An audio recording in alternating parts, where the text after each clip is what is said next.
Hi guys, welcome back to the Immigrant Story page, a platform where we put together compelling immigrant success story as a pathway to help other immigrants thrive.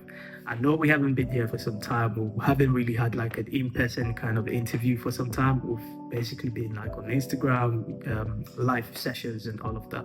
But the good thing is we're actually back, and trust me, we've got a fantastic guest for you today, all the way from Canada, flew into the UK just for this session.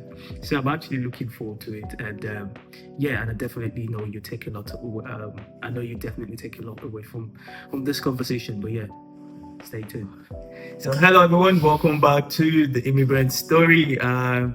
Like I said initially, this is more like the most anticipated session of the year, and we've got our wonderful guest who's present with us today.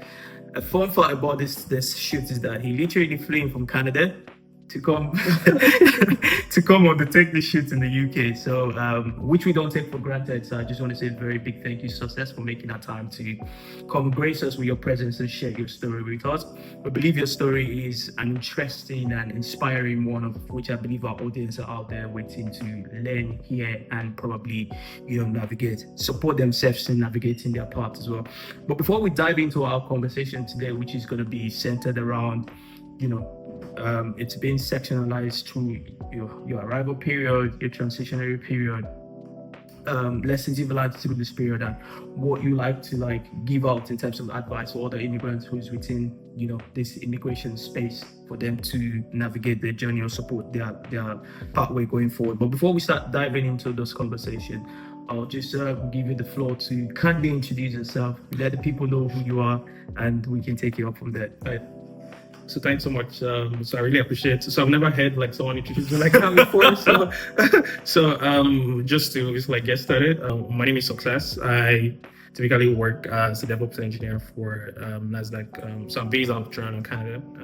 So I don't know what else you want to know. So I'm hoping to just get started on the conversation. So it's something that is kind of highly anticipated for me, at least. Yeah.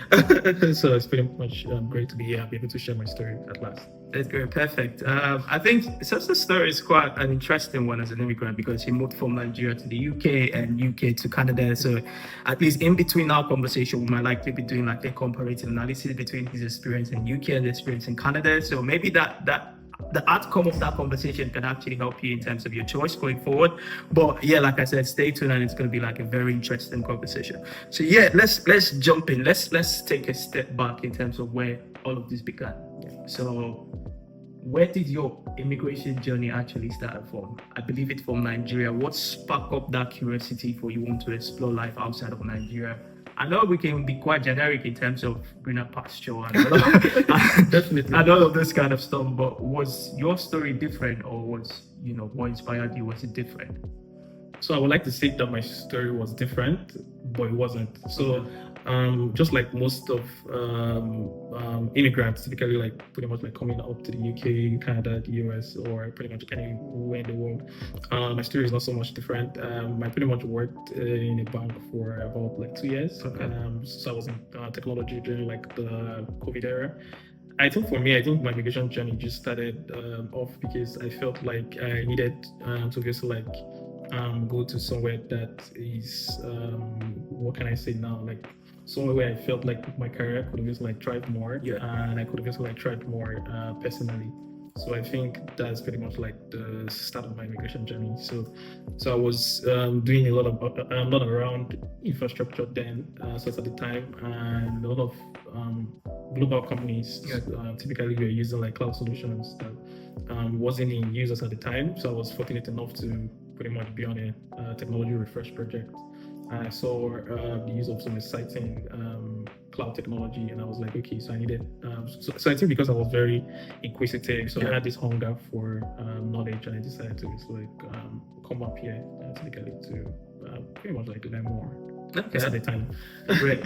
That's really interesting to know, and I think again that's another reason why we do this, because as our faces are different, our stories are different. It's always good to also hear people's reason why they actually took that bold step to leave, should I say, their comfort zone to live for somewhere else. It's good to know that yours is actually targeted towards or gravitated towards getting that global exposure from the professional side of things, I suppose.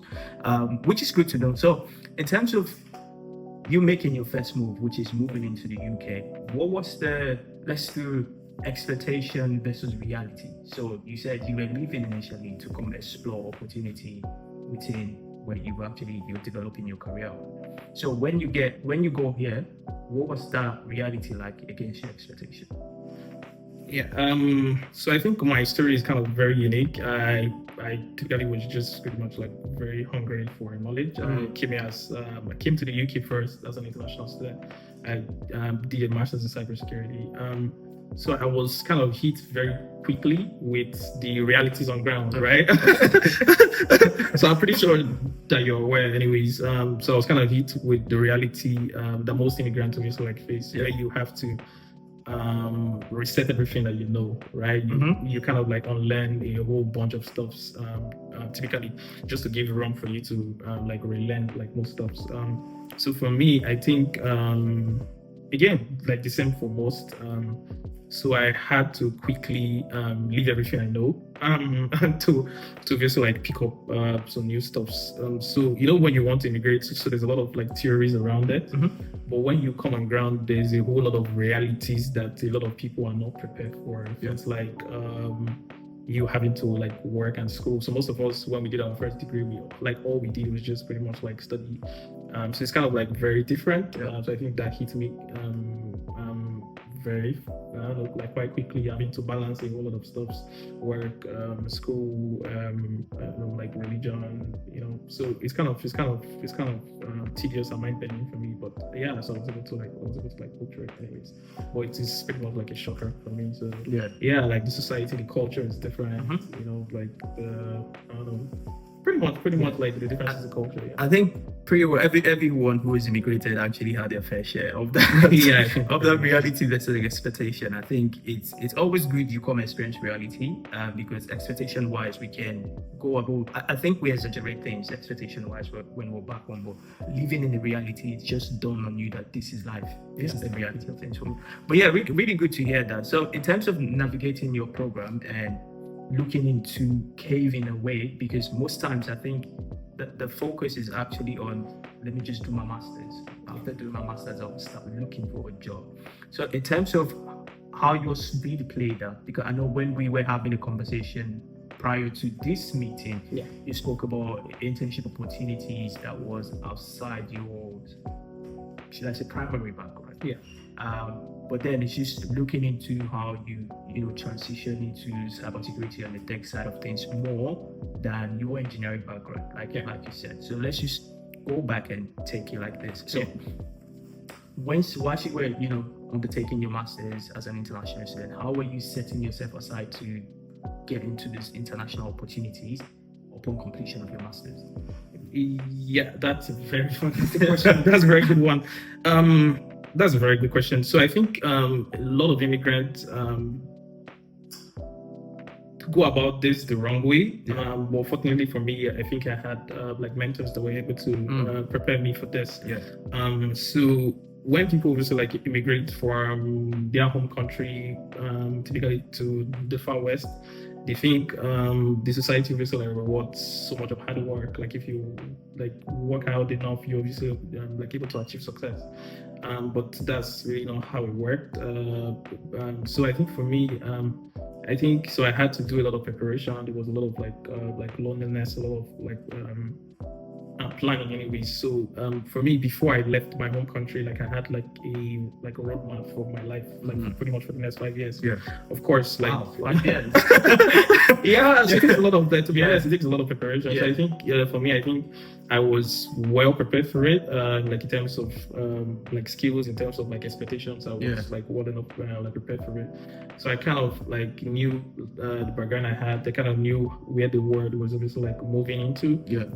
So I was able to like pretty much like just position myself to be able to like tap these opportunities. And something I did. So I don't know if I mentioned. So during my like my internship, so I was fortunate to just like do my internship with Lloyds Bank, which is one of the UK leading bank. Anyways, this is not like an advert for like so I was in like central finance. So you coming from engineering and obviously like majoring in cybersecurity, and and having like an opportunity in finance does not come with luck. Yeah. So it has to come with a lot of preparedness, and you obviously like putting your best foot forward and be able to like tap into the opportunities that you have right now. Because most people will say, "Oh, I am a data scientist, so I'm only looking for data scientist roles." Mhm. So I like to say that you wouldn't know what you like unless you would just like try, like obviously like try things. Like you won't know if you don't like plantain unless you try it. But just in case you don't like plantain, we're not friends. Yeah. So I was pretty much open to like all opportunities, not just some opportunities. People will say, okay, you need to go niche, you need to really know what you want. But I was like, okay, I'm putting my leg in front of every door. So every opportunity that comes my way, I want to be prepared for it. So I think it's that preparedness that obviously made me get the successes that I got. Yeah, I really love your journey, because looking at the fact that engineering background, coming to study cybersecurity and working in finance, I feel like there's a bit of intersectionality in it. I feel like they're different industries, and you going through all three parts, it shows how how rounded you are and how you I try my best. how you've developed yourself over time. So again, it's just more like how immigrants feel pressure to stick to one particular thing and not really giving room for flexibility. Like you said, you never know if you will like plantain if you don't try it, right? And I think it goes back to my mantra, we say you never know the outcome of a thing until you try it. So until you try it, you can never tell, okay, how skilled you are, how competent you are in that particular space, which is really interesting. But then again, I want to go back to why cybersecurity. We keep going back. Yeah, why cybersecurity? Did you sit from the comfort of your home? Did you scan the potential market in terms of how it's going to be 5 years horizon? It's more going to be more digitally focused, or why cybersecurity? And once you answer that, I've got another question. Okay, bring it. Okay. Do you want me to ask? Sure. Okay. Let me just pretty much say that. So I think my degree in engineering is not new. For those persons that obviously like are from similar background like mine, like African background. Yeah.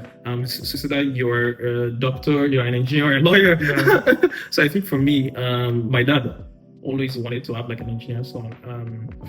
So I was very artistically, I don't know, like pretty much like my creative knack was pretty high when I was like in high school, and so I also was very good at problem solving. So one way or another, so I typically like I'm a dad's boy, so I wanted to please my dad as well. So I studied engineering.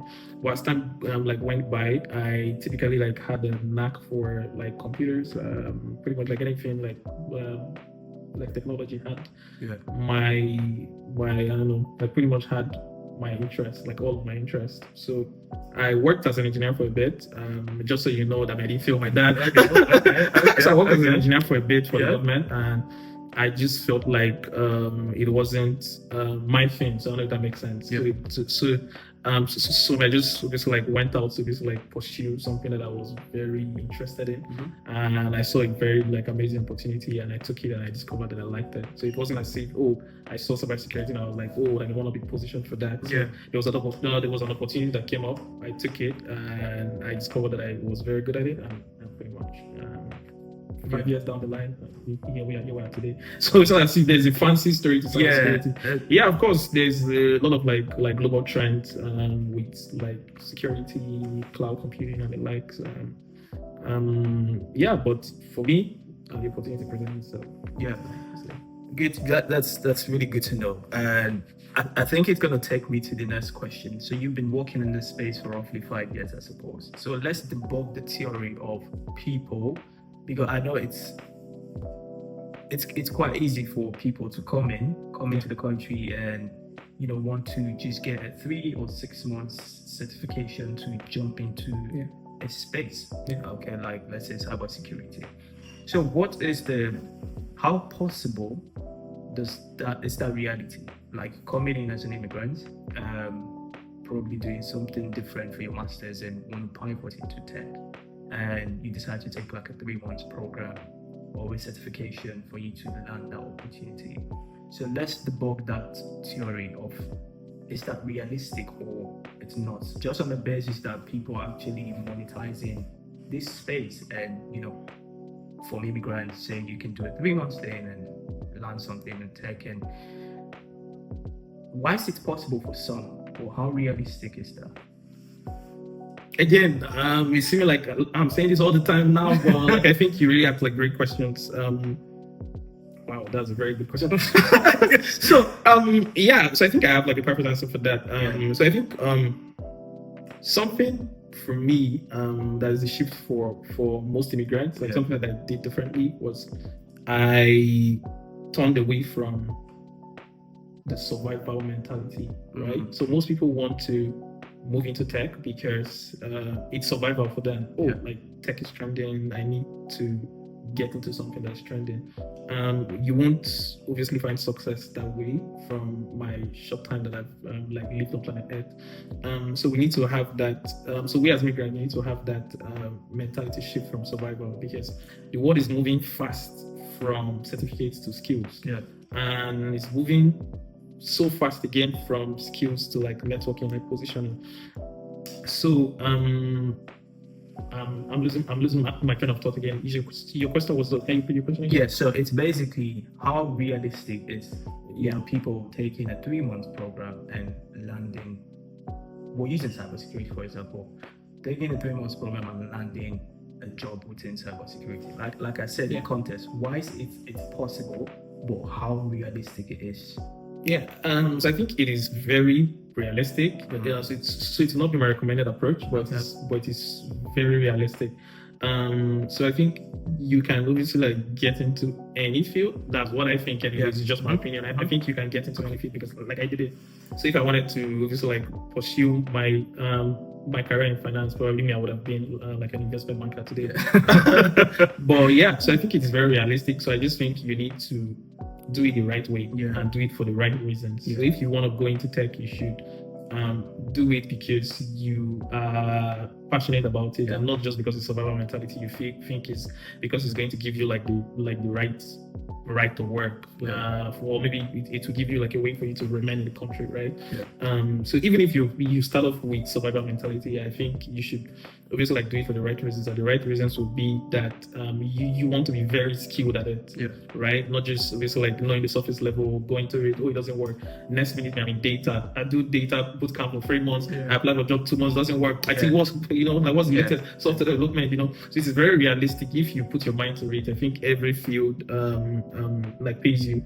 My dad used to tell me why I was younger, so I just wished he could have asked me now, because all I've ever wanted to do was to become like an artist. My dad was like, okay, giving you this piece of paper, go give me like 10 names of people that are millionaires and they are like artists, and I couldn't even name 2 as at the time. So I couldn't name 2 at the time. So I think it's pretty much like doing it for the right reasons. But I think so if you asked me now, the answer would have been different. So Dad, I'm sorry, I don't know if you're watching. So I think it's very realistic. People just need to put their best foot forward and just be determined to be able to like achieve it. If you have that determination and for the right reasons, I think you will find that the loopholes, the bottlenecks that you obviously like encounter are just surface level if you just keep your eyes on the prize.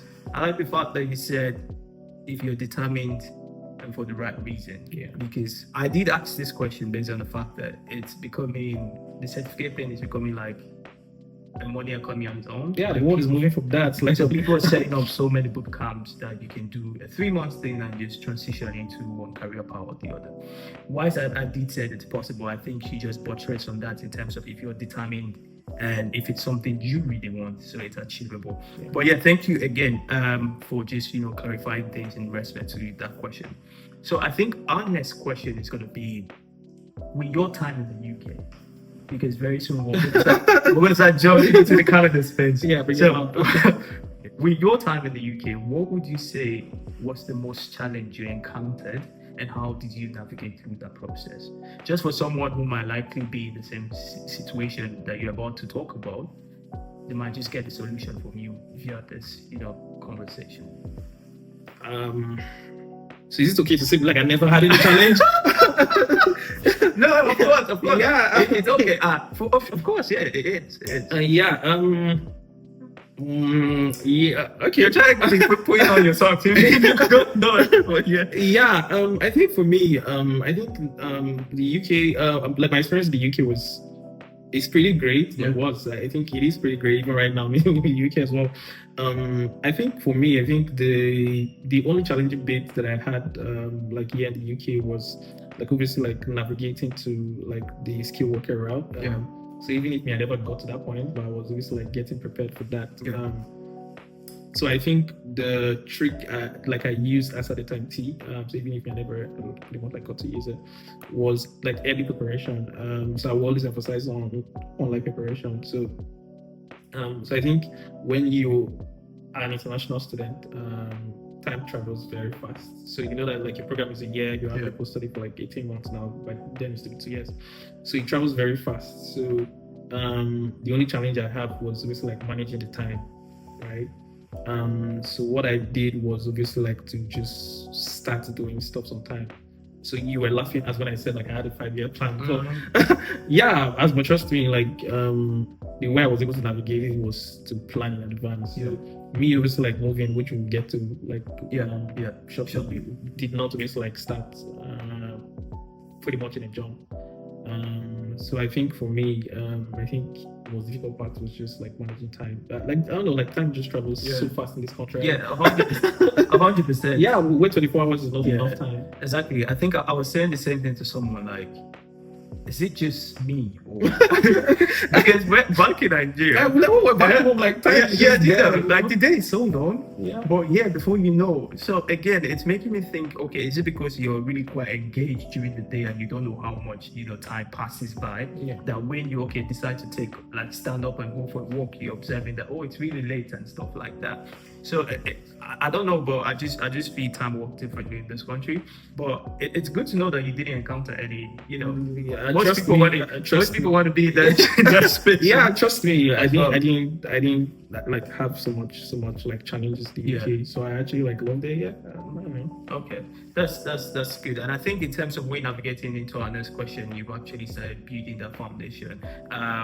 So once you were leaving the UK, I believe you're putting plans together to go to Canada.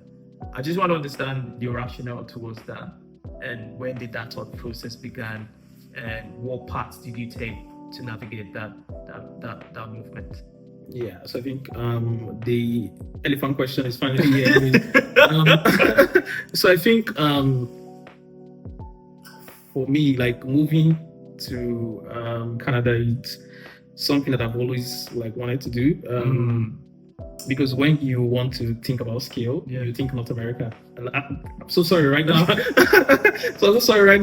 But when you want to think about scale, like first thing you think about is like North America, like Canada, the US. So I've always known that I wanted to be in a place that is known for scale. Yeah. So if you want to think about like the Fortune 500 company, you know that like most of them are in North America anyways. And I think it was like the immigration pathways for me. So I obviously like looked at immigration pathways of like similar countries like the US, like the UK. None is as like straightforward as Canada. So Canada is known for a very transparent immigration process. So it is very transparent. You do 1 + 1 and it gives you 2. Whereas in the UK, if you do 1 + 1, you might be getting, like -7. So so I think the preparation, like obviously, like started from back home. So it's very transparent, like I said. So I moved to Canada with the permanent residency program, like the exposure entry program. It's still very much like relevant today. So I started always like connecting with like lots of people that pretty much like based in Canada. Shout out to Tunde. He's a great inspiration. Like Tunde Omote, like Tunde. It's pretty much like based in like Canada. So I started like following up his journey.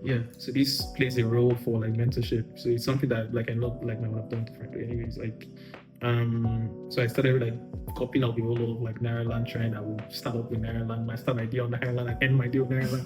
So I got to know that I need so because it's like a graduated system. So like you needed to obviously have like more education, maybe a master's degree or 12-month degree. So I did like a postgraduate diploma while I was like still working in a bank. It was pretty much like very close to me. It's called like Nasdaq. For those that are pretty much interested. So there's BCS as well. So these are like degrees that would obviously count as a degree in Canada. So I started that preparation like way back when I was still in Nigeria. So just so you know. So this Canada I am today is like a 2-year plan. Okay. So I had like a very like robust 2-year plan. Okay. That's I was just gonna say, was it you waking up one day in the UK and like I'm fed up with this system? No. I love it. Yeah, I love it. Yeah. Don't let them deny my existence now. I love it. Yeah. Okay, that's yeah. So it was always a plan to like be where like technology obviously like thrives. So the UK is really known for things around like fashion, like technology as well, like energy and all that. Like the energy market is pretty much big here. So I knew I wanted to be at the hem of affairs when it comes to technology. So there's no other place to be like North America. So I apologize. I think the number of apologies you've said. No, I apologize. Who knows? I don't know, like want to move to the UK sometime in the future. Okay, that's pretty great to know. Thank you so much for sharing, success. I think the question we want to touch on is it's so good to see how you've got like a robust plan in place, not just a 1-year plan, not just a 2-year plan, a 5-year plan for your life, then the 2-year plan for you moving from the UK to Canada, something you've been building over time. So we just want to understand more in terms of like your immigration strategy, like moving from UK to Canada. I know it's not something you decided whilst you were in the UK. It's something you decided even before leaving Nigeria to the UK. So I think if you can just shed more light on how the application process work. So like you said, you took your time to research on Netherlands, have an understanding in terms of the step-by-step process you need to undertake to put in those applications and make sure you get what you got at the end of the day. So probably for the sake of our audience who would want to navigate this path as well, if you can just take us through the various steps that entails, I think it's going to be really great. Okay, sounds good. So I think this information is pretty much open source. Okay. So what that means is that like it's available to the public. Yeah. But there's a saying that goes that if you want to like hide knowledge from like pretty much from anybody, you put it where in the book. So typically, like this information is pretty much so out there. But I'll just do like a very quick brief.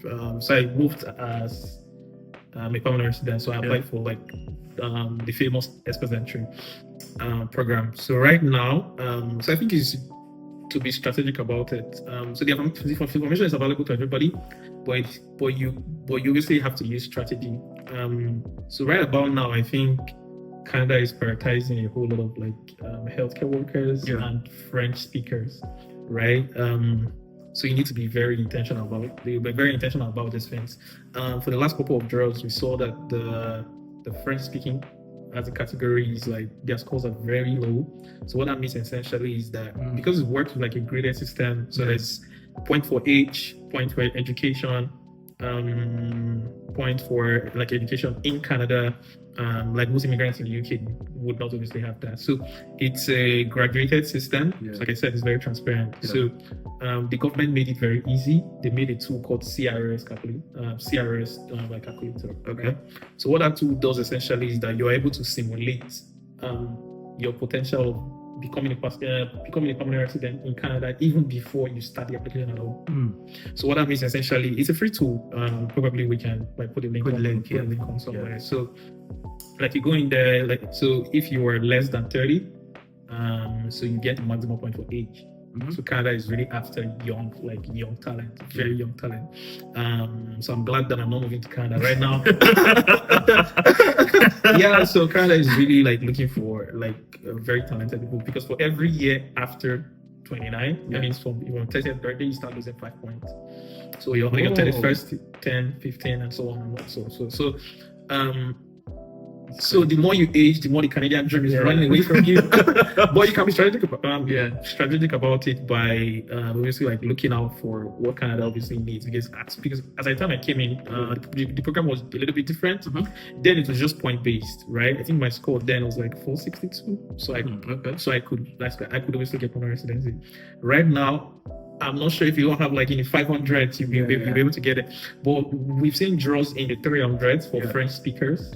So what a lot of people are not doing, and they're being strategic about it. While they're in UK and they have plans to move to Canada, they start to pick up a language. They start to pick up French, and they're able to like finish up the French program and then get those points. We see older persons obviously right now getting from a resident because they're like French speakers or they have like an experience in healthcare. So now it's more of a category-based draw. So what that means essentially is that you might have 700 and still not be picked because obviously like Canada does priority has shifted. The priority has shifted now to category based. Means what is your skill about? Are you a doctor? Because now they're trying to make it easier for doctors to come in.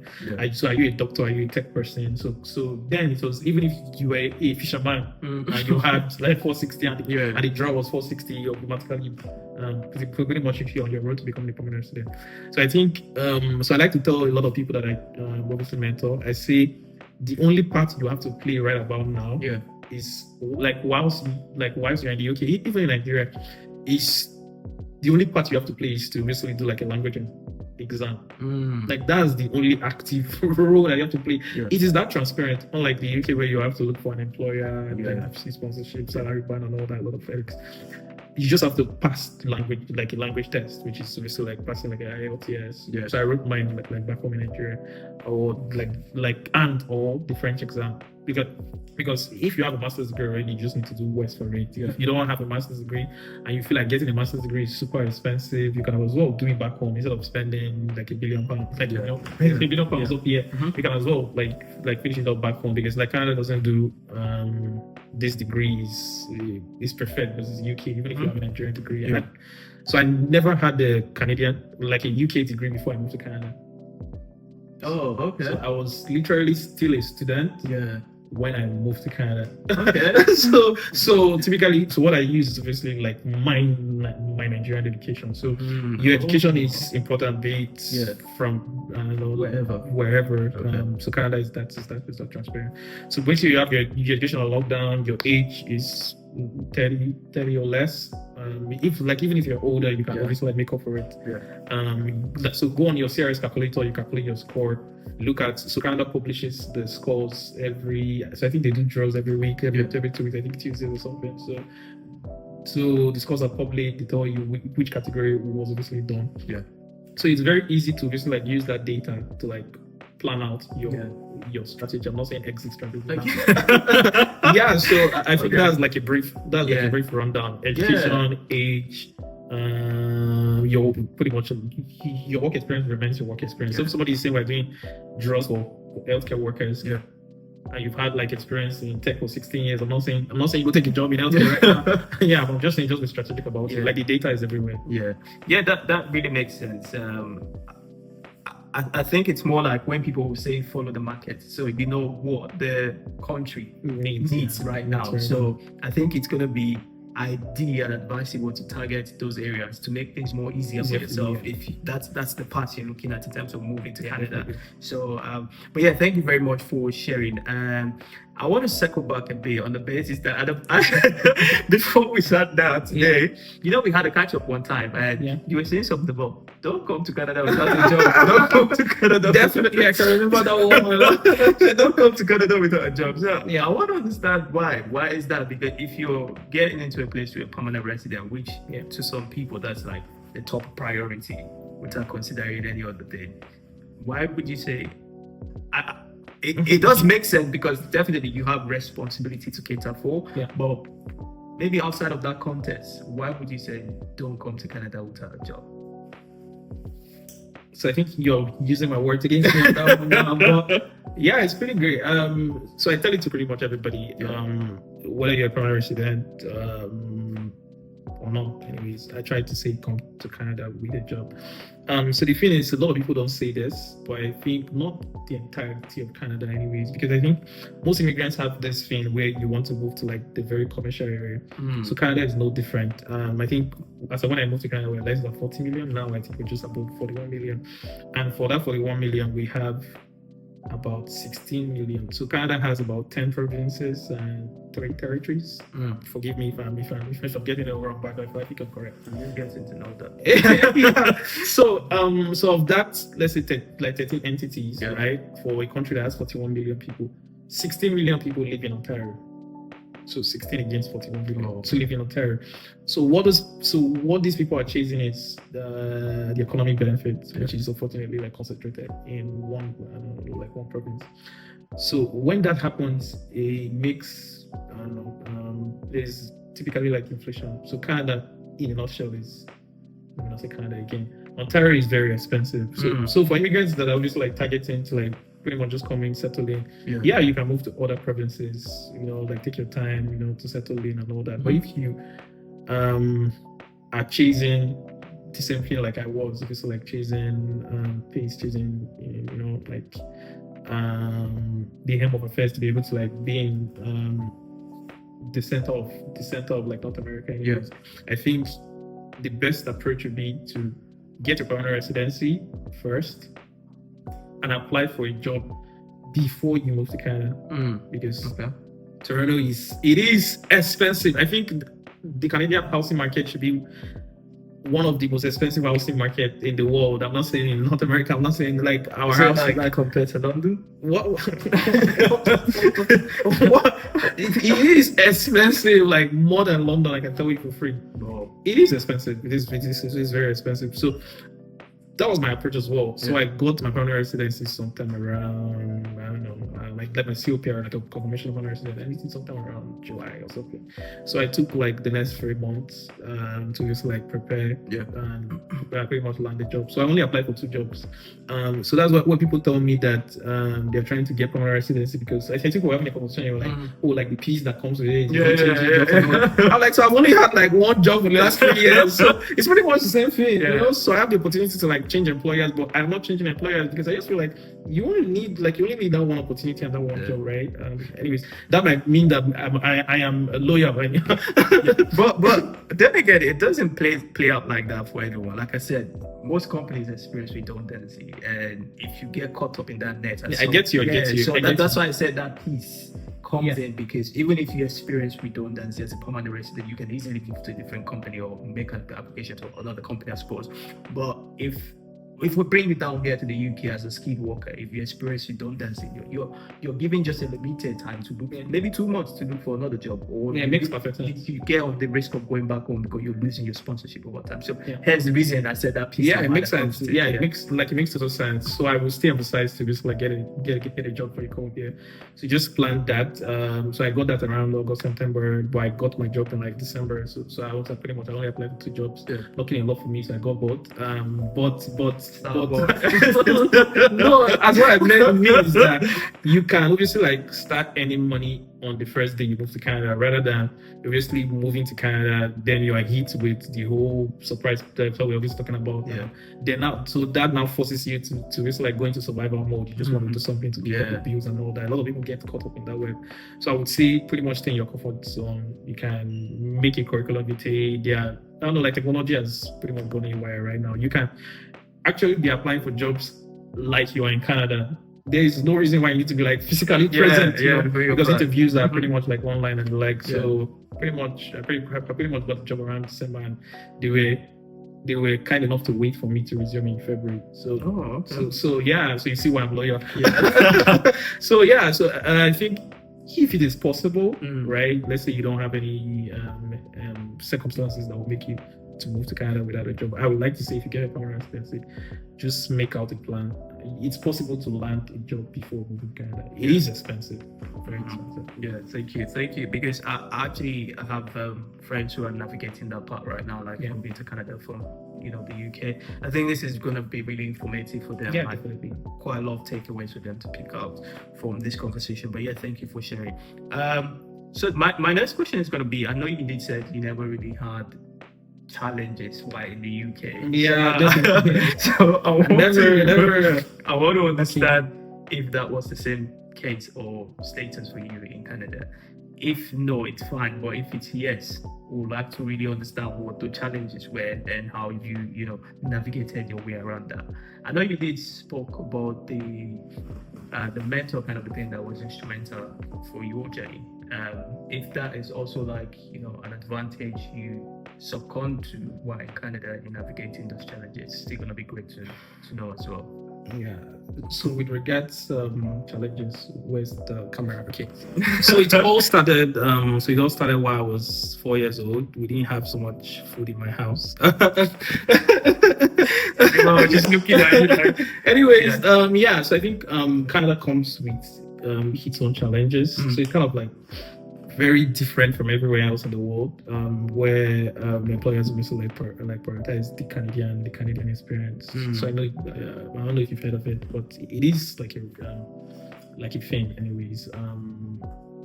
Like pretty much like Canadian experience, and so I had challenges with the weather. So even if people don't like cold, it's like talking about it, but like if you had experiences, if you don't like cold, then cold is the weather by more. So I don't think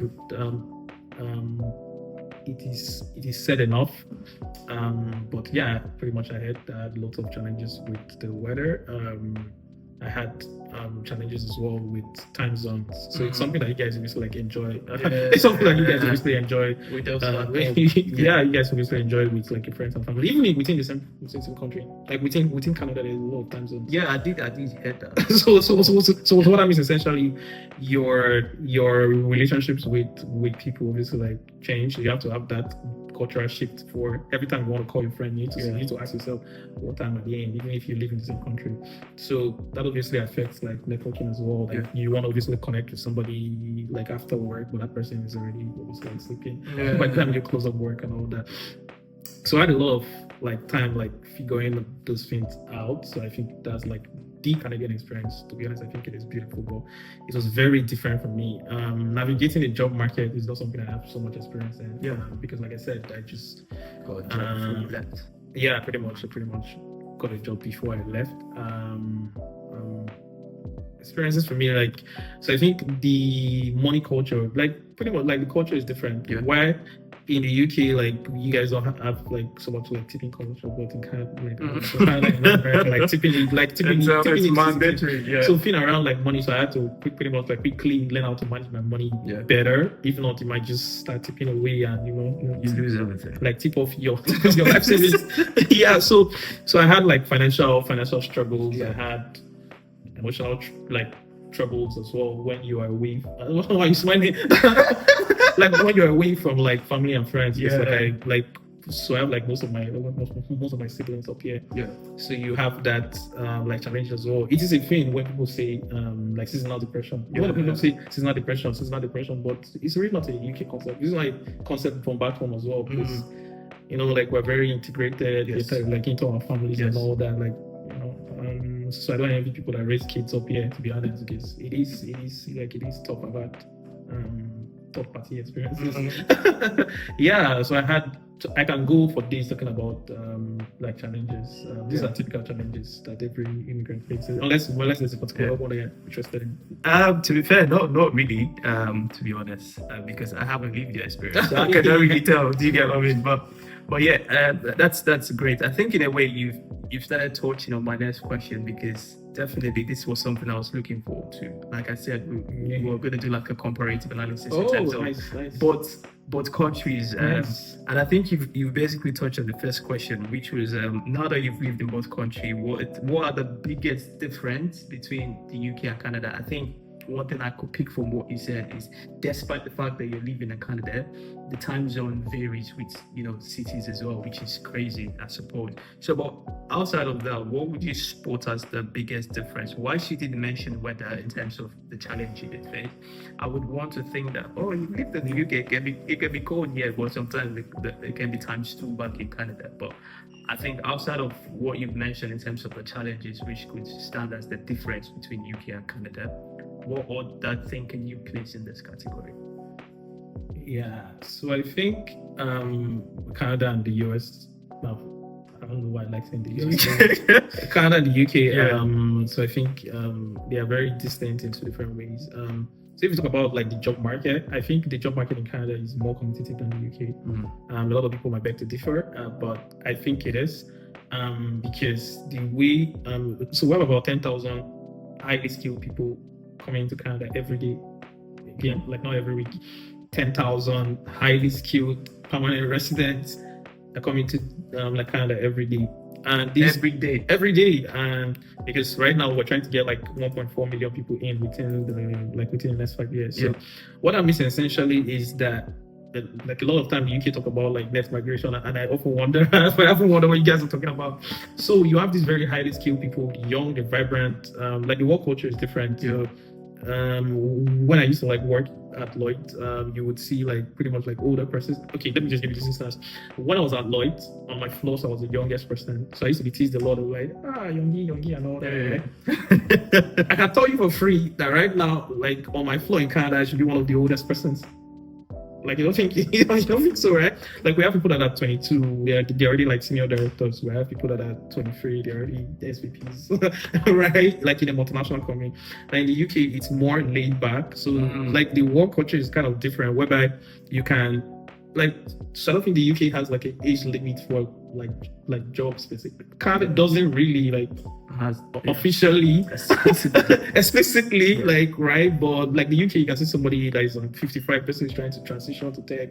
This person is still trying to do stuff and get interviews, and person is like trying to like in Canada things are fast paced. Like when I mean fast paced, I mean it's very difficult for you to catch up with the job market if you are like out of touch with reality or trends. Anyways, let me just say trends. So while I was in the UK, I noticed that most organizations use web now pretty much like into like cloud infrastructure. So most of these cores use like Microsoft Azure, right? Yeah. But if you like move to North America, like most of these cores use like AWS.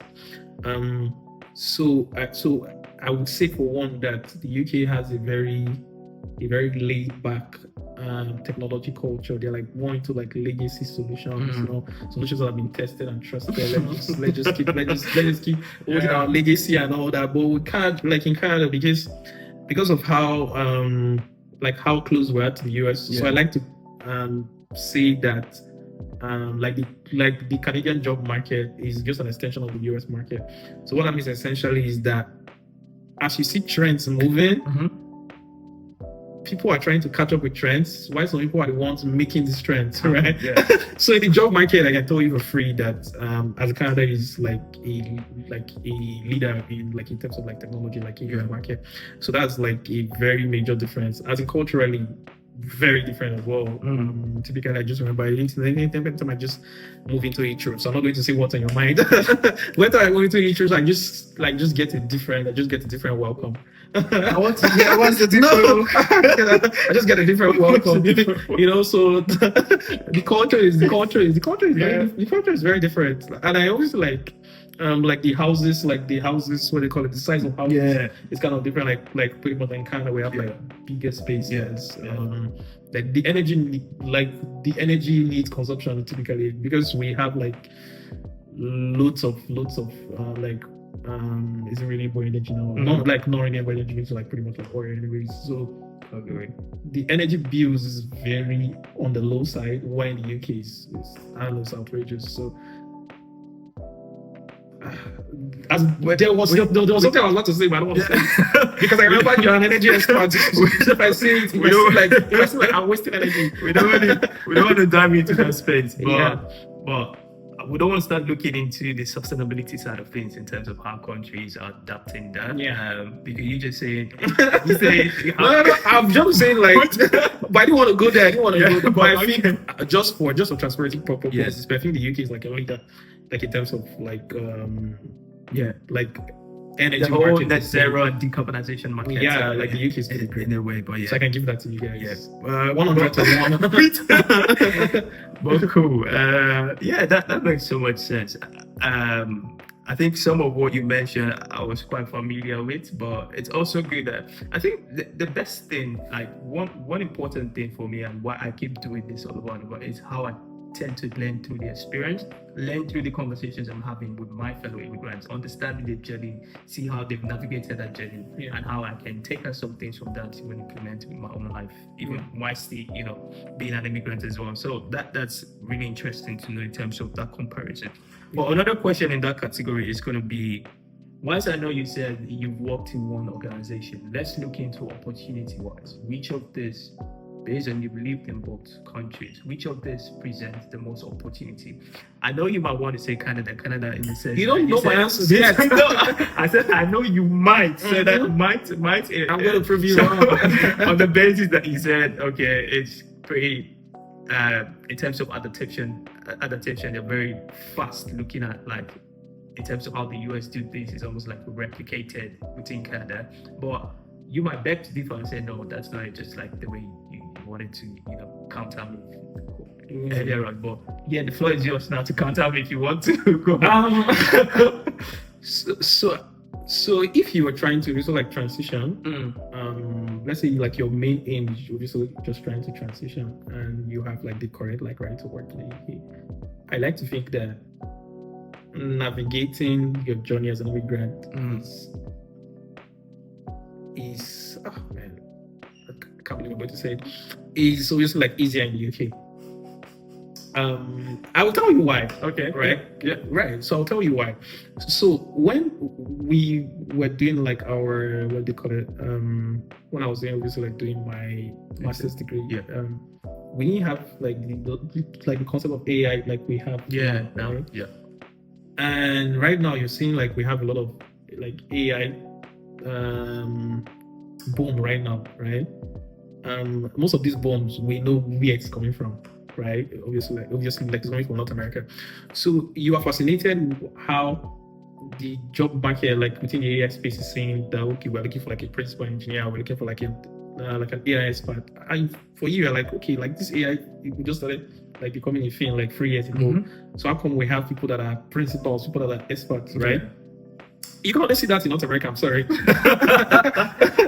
So you can only see that like people are trying to obviously like push the boundary of technology, like they're trying to push the boundary of tech, of science.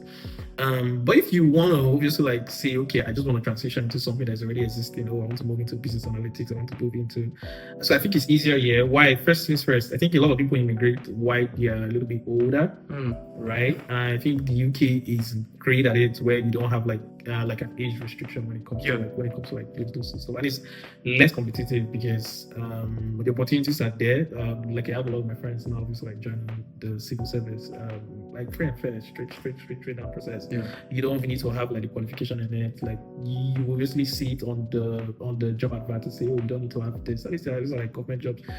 Like I have friends who studying engineering now, and they are like task consultants and all that. I'm very sorry, that cannot like happen in Canada. So Canada is very specialized. Most professions are well regulated. Even our schools, right? To the extent that if you so you can just have an engineering background and move to the UK and study supply chain management, that's studying like me, cybersecurity. I'm sorry, you can't do that in Canada. I'm sorry, Canada will tell you like you need to just like leverage what you did on your first degree. It's always like a barrier, it's always a blocker. So I think if you have that flexibility where you're trying to make a very new shift, it's very so it's easy. It's very easier in the UK. So this comes to prove my point that you were wrong. The UK is UK is easier. So I think for me, the trick that I used, I've not just said it anywhere before. So I think for me, this is exclusive. So I think the approach for me was to basically like leverage on the experience you have already. Look for a great company. Leverage the experience you have already. Don't learn anything new. Get into a great company and transition within the company for a company that gives you that opportunity. So I got into Nasdaq with the experience that I had from my banking days. Of course, I knew that I wanted to transition, but the approach of me was to basically like get a great company, and I obviously transitioned into what I'm doing right now within Nasdaq after a year. So. Okay. Thank you for sharing. I to just see like the very glowy stories, you made it here, like nobody really tells you.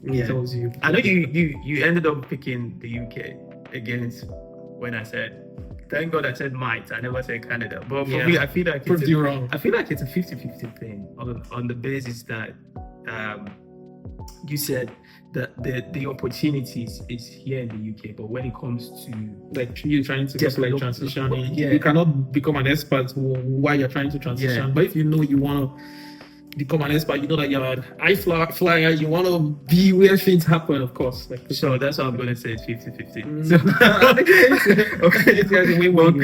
but cool. Okay, again, I think the next question is gonna be: which of this country feels more immigrant friendly? Friendly. Immigrant friendly. I don't know why you're laughing. Yeah. Without any doubt, without any doubt.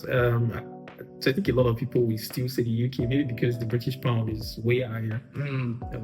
Maybe I might join those people because I like money. Okay.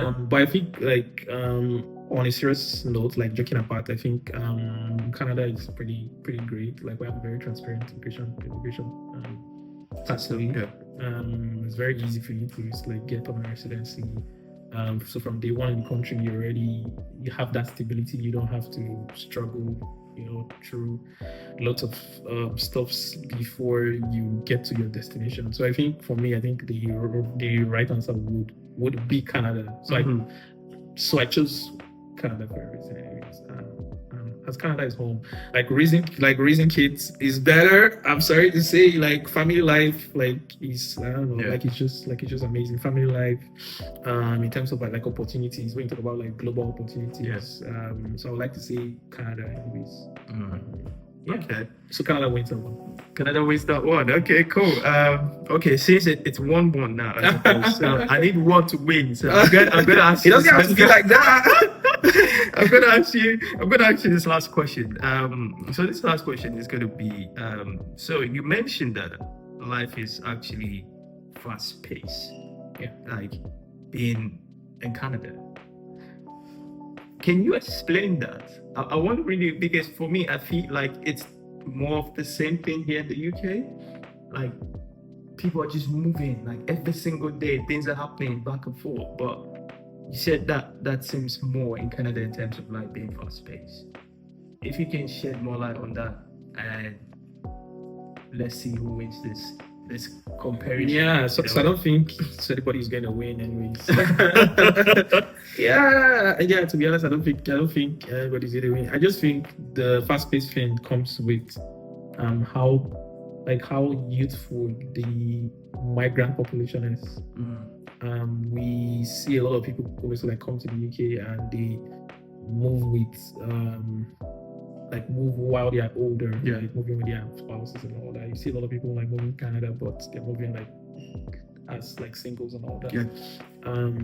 So when you have like a lot of young people like that, they're bound to be like these very young cultural shifts, right? So things are now obviously like going to. So I would like to say everybody is tending towards becoming like a Gen Z. I don't know if that's what you don't. I don't know if that's what you call it. Why the UK has this very legacy way of doing it. So in the UK, might just be a random example. Now you just know this is how it is done, and nobody is questioning it. Oh, this is how the UK has been existing for the last 300 years, right? We have right-hand drives. We're pretty much on driving on the right hand side. We all know it is somehow, but we're just doing it like that. We all know it's somehow, but one way or another, we're just doing it like that. We are, of course, the great, like Great Britain. But in Canada, like things are obviously fast paced. What I mean is that people always like question your thoughts. People question the government, like people in like government are obviously like way younger, so you have like fresh ideas. So as Canada has something they do where when you are somebody that is obviously like very active in like the youth community and all that, like they always like try to obviously like have this inclusion. So they always so we've had like scenarios where typical like content creators, everyday content creators are obviously like invited to House of Parliament to obviously like have sit down to just like talk about how the nation can just like feed the youth better and all that. So we feel very included that your thoughts are obviously like your thoughts are obviously like included when it comes to like decision making. So I've had a couple of like friends within my circle that has been invited as well.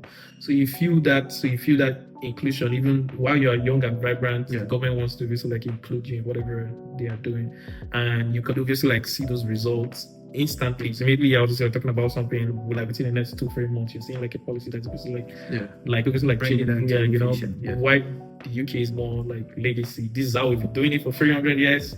Please don't question it, you know. So so it's very, to be honest, it is very fast. That's banking, everything. Like let's not go there. Like everything is. That's really good to know, and maybe it's something I would also want to experience. Technology changed fast. So maybe technology changed fast there. To be honest, see myself working up in Canada. As you're welcome. Well, we will be glad to have you when you return. But thank you so much. I think we can actually keep on going and just having this conversation. But then again, I think time is actually fast spent. I think we've spent close to about 15 minutes to an hour. It feels like about your journey, which is great. So we're just rounding up, and I want to ask you just 2 questions about what your journey has taught you, and any advice for anyone out there. So we never know how much we can do until we take the leap of faith to want to do that. So I just want to understand, for you as an individual, what has your immigrant journey taught you? So I think my immigrant journey has taught me to obviously like first things first, to know what to believe. Like you need to know what to believe, right? You should always believe in it as well. And even if you're the only one on the other side of the room, like when people are pretty much like, oh, everybody's going this way, it's like, are you sure I'm doing the right thing? So know what to believe it. Even if you're the only one on the other side of the room, still keep believing in it and never stop believing in it. So I think my journey has taught me to basically like, despite the road might be lonely, right? You just have your eyes on the prize. Just keep believing in it, and it's like that's light that you seek at the end of the journey. It is there, so it's not like a mirage. It is there. So if you put your best foot forward and you know what you believe and then believe it, you would obviously achieve it. So that's what my journey has taught me. And that is so great and perfect to know and hear. I think another question is going to be, for anyone who's watching right now, listening to this, what is that one thing you want them to take away from this?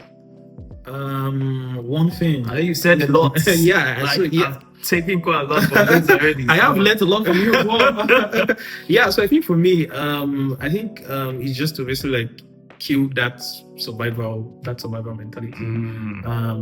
A lot of people come in here as students, and they just like pick up like survival jobs, and I've seen a lot of like great talent really get buried in that loop. So I think for me, I would say to basically have a plan, right? Not just make short-term plans, make long-term plans as well. Like 5 years. Like our short-term plans, they are great, but you need to have like a long-term plan. You need to know what you really want out of life. And that thing you really want is out there. Despite a lot of people might be telling you, oh, you need to wait 10 years for it, you need to wait 5 years for it. So if you tell yourself that you want to achieve it in 3 years, and it is possible to achieve in 3 years, just make a plan. And something that I did like most recently that I think we should have helped like a younger me is to obviously I rely so much on networking. So those time that I spent like looking out for mentor, like so pretty much looking out for information myself, I could have just like pretty much got a mentor and just pretty much like crafted a path for me. So I think don't underplay mentorship. It is very great. So if you obviously like need mentorship within the areas of cybersecurity, cloud, like computing, you can go up to something. I'll take you to something. You can. You can obviously like reach out on LinkedIn and all that. Like your dream is possible. So just believe in it and do the work and pretty much have a plan, and then you'll be able to achieve the success that you need. The success. That's his name. That's his name. But thank you so much. Thank you so much for coming on board. Like I said, we can keep on having this conversation. It's an interesting journey so far. I've taken a lot away from this conversation. So guys, just want to say a big thank you for, can we just give him I don't know, I thought like a virtual audience, like a round of applause. Give you a round of applause. Like obviously like this thing that you're obviously doing is something that I'm that I'm obviously like something that I obviously admire. So I feel like obviously like purchasing it.